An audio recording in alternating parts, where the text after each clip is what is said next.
Coding రాకపోయినా coding మనం నేర్చుకోవచ్చు. కోడింగ్ జాబ్ కూడా చేయొచ్చు. సో కోడింగ్ రాకపోతే అంటే మీరు కంప్లీట్‌గా ఏమనుకుంటారంటే అసలు కోడింగ్ రాకపోతే కోడింగ్ జాబ్ ఎలా వస్తదండి? How can you say that?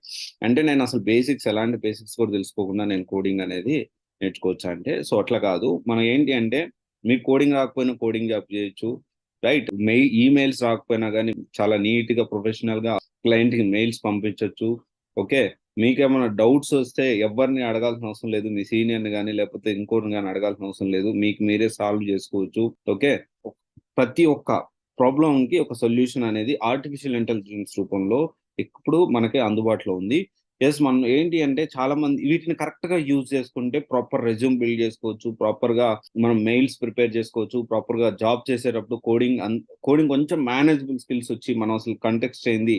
So what exactly output they are expecting అని మనకు అర్థమైతే డెఫినైట్‌లీ దానికి సంబంధించి మనము ప్రాపర్‌గా అది కూడా ప్లాన్ చేసుకోవచ్చు. అంటే లైక్ ప్రాపర్‌గా మనమే కోడింగ్ రాయొచ్చు. సో అంటే ఇప్పుడు మనం ఏంటి అంటే ఎగ్జాక్ట్‌గా 100% కోడింగ్ నాలెడ్జ్ అవసరం లేకుండా కూడా జాబ్ చేయవచ్చు. If you are able to manage. So context అర్థమయ్యి, క్లయింట్ రిక్వైర్మెంట్ అర్థమయ్యి, దాన్ని బట్టి మనము ప్రాపర్‌గా ఈ చాట్ జీపీటీ లాంటి ఆర్టిఫిషియల్ ఇంటెలిజెన్స్ యూజ్ చేసి, ఏఐ టూల్స్ యూజ్ చేసి మనము జాబ్ అనేది కంటిన్యూ చేయొచ్చు.